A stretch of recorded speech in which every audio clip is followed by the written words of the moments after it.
മാഷേ ഞങ്ങൾ ഈ പ്രോഗ്രാം കമ്മിറ്റിയുടെ ചുമതലയുള്ളതാണേ. സ്കൂളിന്റെ ഉപജില്ലാ കലോത്സവം പറഞ്ഞാണല്ല. ഉപജില്ലാ കലോത്സവമായിട്ടുണ്ടല്ലോ നമ്മളെ സ്കൂളിന്റെ. അമ്പലത്തിൽ ഉത്സവമല്ല, സ്കൂളിന്റെ ഉപജില്ലാ കലോത്സവം. പഞ്ചാരിമേള ശർക്കര മേളം. സ്കൂൾ കലോത്സവം കഴിഞ്ഞ വർഷം വന്നില്ലേ? അതിന് ജഡ്ജി ആയിട്ട് ആശാന വേണം നമുക്ക്. ജഡ്ജായിട്ടേ കലോത്സവത്തിനെ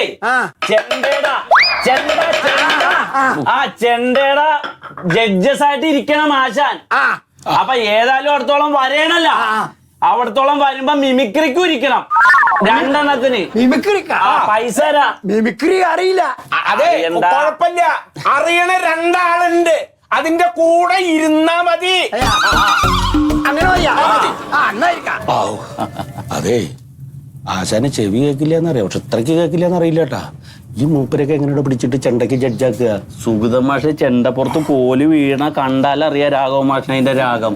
രാഗല്ല, താളം. അതെന്തായാലും പിന്നെ ഇത്രയും പ്രായമുള്ളവരോട് തർക്കിക്കാൻ നിൽക്കൂല. ചെറിയ പൈസയും കൊടുത്താൽ മതി, ബാക്കി മുക്കിക്കൂടെ? പൈസ കൊടുത്തു. അപ്പൊ പിന്നെ ഡേറ്റ് അറിയാല, എത്തിക്കോളൂലേ? ഏത് തീയതി? ഏതാ തീയതി? പെട്ടെന്ന് പറഞ്ഞു വന്നപ്പേ 28-ാം തീയതിയാണ് ചെണ്ടയും മിമിക്രിയും. 28 നവംബർ ഈ മാസം. അപ്പൊ ശരി, കാറ് വിടാ. മനസ്സിലായ? അപ്പൊ രാവിലെ പോര്. മിമിക്രിക്ക് ഇരിക്കുമ്പോ ജുബ്ബ വേറെ വേണം. അതെടുത്തോ. അതിന് പൈസ വേറെ വേണം. തരാ. ശരിയെന്നാ, നമസ്കാരം. കൊടലു വായില് വന്ന് വർത്താനം പറഞ്ഞിട്ടെ വണ്ടി വിടും. ശരിയെന്നാ.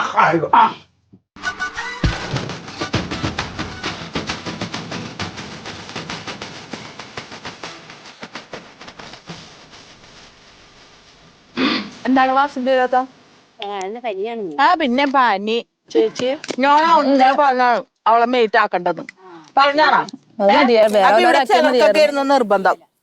പണിയെടുക്കൂല. പിന്നെ എന്തെങ്കിലും പറഞ്ഞിട്ടുണ്ടെങ്കിൽ എനിക്ക് പഞ്ചായത്തിൽ പോണം. എന്താണ് പഞ്ചായത്ത്? ഇവളാണ് ഭരിക്കണം പഞ്ചായത്ത് അല്ലല്ല. പിന്നെ എന്തിനാണ് പഞ്ചായത്ത് പോകാൻ വേണ്ടിട്ട്? ആ മെമ്പർമാരൊക്കെ ചിരിച്ചാണിക്കാൻ പോണേണ് അവള്. വായിനൊഴിവ് വേണ്ടേ? കൊടുത്തോണ്ടിരുന്ന വായിനൊഴിവ് വേണ്ടേ? എന്താണ് വായിനൊഴിവ്? തിന്നല്ല, നിങ്ങൾ തിന്നല്ല. പിന്നെ എന്തിനാണ് എന്റെ കണക്കെടുക്കണത്?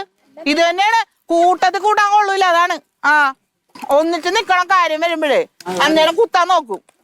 ഒരു അക്കറുത്ത് തന്നെയാണ് ഈ പറയണത്.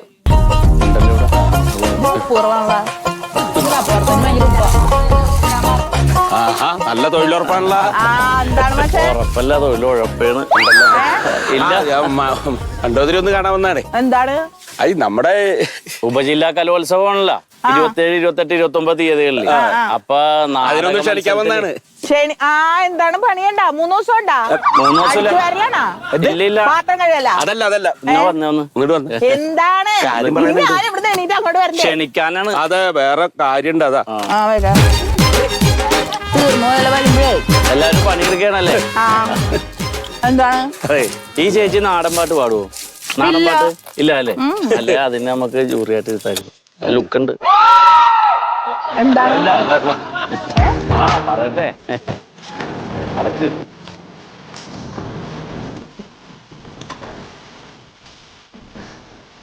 അതെ, ഈ കലോത്സവം നടക്കുമ്പോഴേ മത്സരങ്ങളാണല്ലോ. അപ്പൊ അതിന് ജഡ്ജായിട്ട് ഇരിക്കാൻ വേണ്ടിയിട്ടാണ് മണ്ടോതിരി വിളിക്കാൻ വന്നത്. നാടകത്തിന്റെ ജഡ്ജായിട്ട് ഇരിക്കണം. 3 പേരുണ്ട്, അതിലൊരാള് ഇരുന്നാ മതി മാർക്കിടാൻ. ഈ മാഷ് എന്താണ് പറയണേ? എനിക്കൊന്നും അറിയാൻ പാടില്ല. ഇതെന്താ അങ്ങനെ പറയണ? എന്തോ നാടകത്തിൽ കളിച്ചിട്ടില്ലേ? നാടകത്തിൽ കളിച്ചിട്ടില്ലേ? അതന്ന് പഠനായതല്ലേ?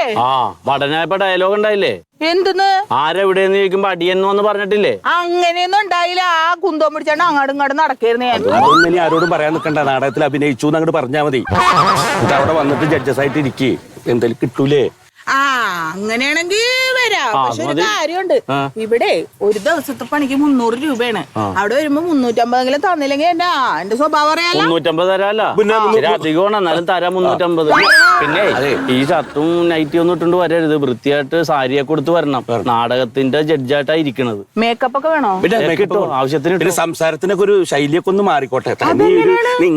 അങ്ങനത്തെ ഒന്നും. ആരെങ്കിലും എന്തേലും ചോദിക്കാനോ തർക്കത്തിനോ വന്നാൽ ഞങ്ങള് വർത്താനം പറഞ്ഞോളാം. മണ്ടു ഇത്രയും പറഞ്ഞാൽ മതി തെറ്റാതെ. ജൂറിയുടെ തീരുമാനം അന്തിമമായിരിക്കും. അയ്യേ എന്താണ്? ജഡ്ജസിന്റെ തീരുമാനം അന്തിമമായിരിക്കും. അതങ്ങോട്ട് പറഞ്ഞാ മതി. അപ്പൊ പറഞ്ഞ പൈസ അങ്ങോട്ട് തരും. 350 രൂപ അങ്ങോട്ട് തരും. അത് തന്നില്ലെങ്കിൽ അറിയാലോ. അത് തരുമല്ലോ. അതിനല്ലേ ഇവിടത്തോളം ബുദ്ധിമുട്ടി വിളിക്കാൻ വന്നത്. പിന്നെ ഭാഗ്യം ഉണ്ടെങ്കിൽ വേറെയും ചില മത്സരങ്ങൾക്ക് ജഡ്ജസ് ആയിട്ട് ഇരിക്കാം. പക്ഷെ അതിന് 150 രൂപ വെച്ച് തരുള്ളൂ. അപ്പേ ആ ഇരിക്കണേല് വല്ലവർക്കും വല്ല കലാവാസന ഉണ്ടെങ്കിൽ ഒന്ന് പറഞ്ഞു. നമുക്ക് എവിടെയെങ്കിലും കൊള്ളിക്കാം. ഓണക്കളിക്കാരുണ്ട്. അല്ല, ഓണക്കളി മത്സരം ഇല്ലല്ലോ. നാടൻ പാട്ടാ എന്തെങ്കിലും. നാടോടി നൃത്തം. അപ്പൊ മണ്ടു എത്തിയച്ചാ മതി. അപ്പൊ ശരി. 27, 28, 29 വരണ്ട ഡേറ്റ് വിളിച്ചു പറയാം കേട്ടാ. കാറുകൂടെ കാറിൽ വന്നാ മതി. ശരി ശരി ശരി. പക്ഷേ അപ്പൊ ജഡ്ജികളുടെ കാര്യത്തിൽ എല്ലാം തീരുമാനം. അതെ, ഓരോ ജഡ്ജസിന് 5000 ഉറുപ്പ്യ വെച്ച് മത്സരം എടുക്കുക. എന്നിട്ട് 10 350 കൊടുക്കുക. അപ്പൊ ബാക്കി കയ്യിലിരിക്കും. പിന്നെ അങ്ങനെയല്ലേ ചെയ്യണം. അതിനല്ലേ ഇവറ്റൊക്കെ പുറകെ കിടക്കണം. ഭ്രാന്താണ്. മേക്കപ്പ് ആരാണ് ചെയ്യണ? എന്നെ ഒരു നാടക നടിയാക്കണം. എന്താ പരിപാടി? ഒരു ചെറിയ പരിപാടി ഉണ്ട്. ആ മാഷുമാര് പരിപാടിക്ക് വിളിക്കാൻ വന്നേണ്.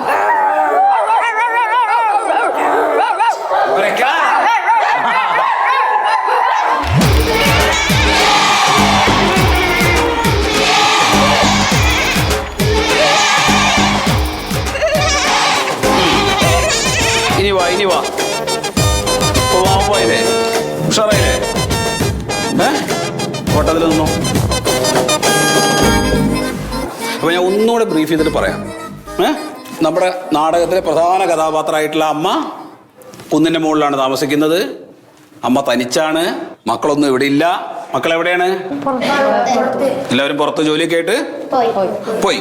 ഇപ്പൊ അമ്മയുടെ കൂടെ ആരൊക്കെയാണുള്ളത് കൂട്ടുകാരായിട്ട്? പ്രകൃതി എന്ന് പറഞ്ഞാ അപ്പൊ അവരൊക്കെയാണ് അമ്മയുടെ കൂടെ ഉള്ളത്. അമ്മയ്ക്ക് ഇപ്പൊ ഭയങ്കര വിഷമം. എന്താ വിഷമം? മക്കളാരും കൂടെയില്ല. അപ്പൊ മക്കള് വിളിച്ചിട്ടൊന്നും വരുന്നുമില്ല. അപ്പൊ മക്കളെ കാണുന്ന അമ്മയ്ക്ക് ഭയങ്കര ആഗ്രഹം. അപ്പൊ ഈ കാറ്റ് പറഞ്ഞു, അമ്മേ നമുക്ക് അവരവിടെ വരുത്താനുള്ള ഒരു കൗശലുണ്ട്. നമുക്ക് ഒരു കല്യാണം കഴിക്കുന്നതായിട്ട് പറയാം. അമ്മ രണ്ടാമത് കല്യാണം കഴിക്കുന്നതായിട്ട് പറയാം. അപ്പൊ കല്യാണം കഴിപ്പിച്ചു കഴിഞ്ഞാല് മക്കൾ ഇവിടെ വരുന്നുള്ള സൂത്രം ഇവർ പ്രയോഗിക്കുകയാണ് അല്ലേ? അങ്ങനെ പിന്നെ ഇവര് പത്രത്തിലൊരു പരസ്യമൊക്കെ കൊടുത്തു. അപ്പൊ അമ്മയുടെ അതേപോലെ തന്നെയുള്ള ഒരു പാവം പിടിച്ച അച്ഛൻ എൻ്റെ ഒരു ആലോചന വന്നു.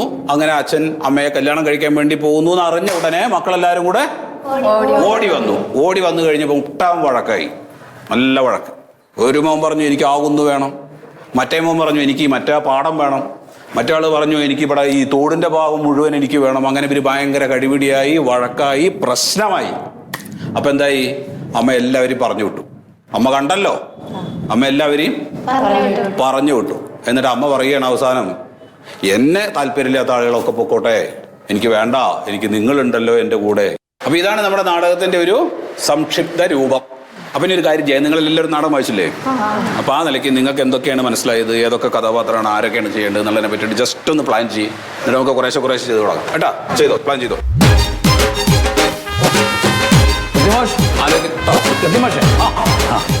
മൊയ്ത് മാഷ, ഞാൻ മാഷ കാണാന്ന് വിചാരിച്ചിരിക്കുന്നു. അതെ, ആ പ്രോപ്പർട്ടിയുടെ ലിസ്റ്റ് ഞാൻ ഇന്നലെ തന്നില്ലേ, അത് എത്രയും പെട്ടെന്ന് വേണം. അത് വെച്ചിട്ട് വേണം കുട്ടികൾക്ക് റിഹേഴ്സൽ തുടങ്ങാം. സത്യട്ടാ, എന്താണ്?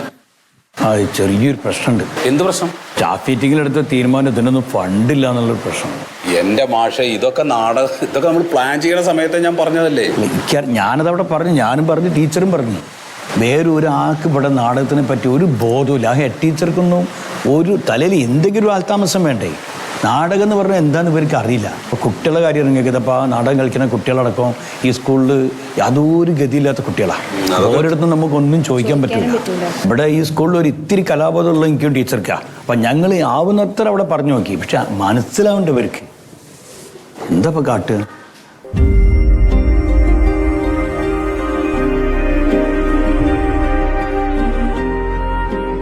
ഒരു കാര്യം ചെയ്യും മാഷെ, എനിക്ക് കുറച്ച് പൈസ ഇവിടുന്ന് തരാമെന്ന് പറഞ്ഞിരുന്നല്ലോ.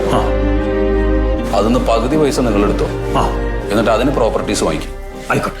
എന്നിട്ട് സാധനം പെട്ടെന്ന് കൊണ്ടെത്താം. അത് ഞാൻ അവിടെ നിന്ന് പറഞ്ഞു നോക്കട്ടെ. അത് ചിലപ്പോൾ അവർക്ക് മനസ്സിലാവും. ആയിക്കോട്ടെ. എന്നാ പിന്നെ ഞങ്ങളവിടെ ചെല്ലട്ടെ. ശരി. നിങ്ങൾ റിഹേഴ്സലോടി ആയിക്കോട്ടെ. ഉഷാറായിട്ട് കളിക്കിട്ടോ. 10 മേടിക്കണം നമ്മള് കേട്ടോ.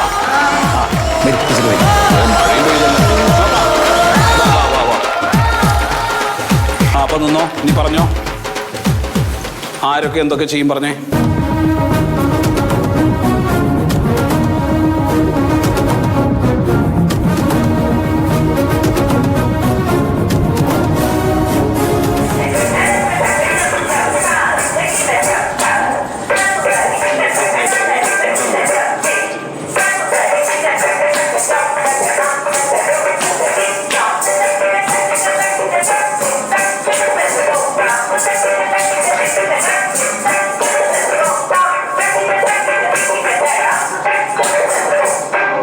കുട്ടികളുടെ പ്രത്യേക ശ്രദ്ധയ്ക്ക് ഓട്ടംതുള്ളലിന് പേര് കൊടുത്തിട്ടുള്ള കുട്ടികൾ വേദി 4ലേക്ക് എത്തിച്ചേരേണ്ടതാണ് എത്രയും പെട്ടെന്ന്. എന്താ പക്ഷേ ആ എക്സലന്റ് ട്യൂട്ടോറിയലില്ലേ, അതിന്റെ പരസ്യം എന്താ പറയാ നിങ്ങള്? അത് രാവിലെ പറഞ്ഞല്ലോ അത് പറഞ്ഞോ? 2 തവണ പറഞ്ഞു. അത് പറഞ്ഞിട്ടില്ല പറഞ്ഞു. ആള് കേൾക്കാത്തോണ്ടാ. എന്താ നിങ്ങള് പറഞ്ഞു കേൾക്കാണ്ടിരിക്കുക? അതെ, നിങ്ങൾ ആ സംഗതി പറയണോ? അതൊക്കെ വേണ്ടപ്പെട്ട ആൾക്കാരാണ്, അത് പറയാണ്ടിരിക്കാൻ പറ്റൂല. അത് പറഞ്ഞേ 2 തവണ പറഞ്ഞ മാഷേ. നിങ്ങൾ കാണിക്കി, അത് മൂപ്പര് മുമ്പിൽ വെച്ചാൽ പറഞ്ഞാലും ശരിയാവില്ല. എന്താ എനിക്ക് പറയാൻ അങ്ങോട്ട് കാണിക്കി. അത് കുഴപ്പമില്ല. ഇനിയിപ്പോ ഒന്നൊന്ന് പറഞ്ഞു വിചാരിച്ചിട്ട് ഇപ്പൊ തേനൊന്നും പോവില്ലല്ലോ. എന്താണ് ഞാൻ പറയുന്നുണ്ട്. ഇന്നത്തെ പഴം പപ്പടം പായസം അത് വിളമ്പാള വായന്റെയും സ്പോൺസർ ചെയ്തിരിക്കുന്നത് excellent tuition centre. Excellent tuition centre. Excellent tuition centre. Tuition എന്നുള്ളത് ട്യൂഷൻ ആക്കാൻ പറ്റുമോ? പിന്നെന്താ പറ്റൂ. ഇന്നത്തെ പഴം പപ്പടം പായസം അത് വിളമ്പാള വായന്റെയും സ്പോൺസർ ചെയ്തിരിക്കുന്നത് excellent tuition centre. Excellent tuition centre. Excellent tuition centre.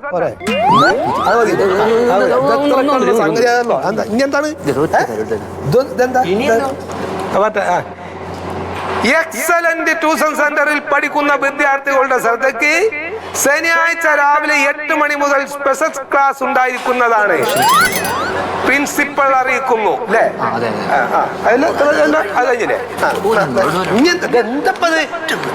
മരുന്നിന്റെ ലിസ്റ്റ്. എക്സലന്റ് ട്യൂഷൻ സെന്ററിൽ നവംബർ മാസത്തെ ഫീസ് കൊടുക്കാത്തവർ എത്രയും പെട്ടെന്ന് കൊടുത്തു തീർക്കേണ്ടതാണ്. എന്ത് പറഞ്ഞ മതി. എന്ത് ഈ തന്നെ ഇതൊക്കെ എങ്ങനെ ഇതിൽ കൂടെ പറഞ്ഞേ? മൈക്കോഫി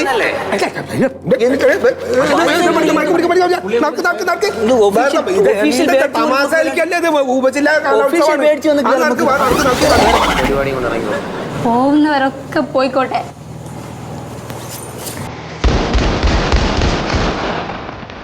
സാറേ കൊലമാസേ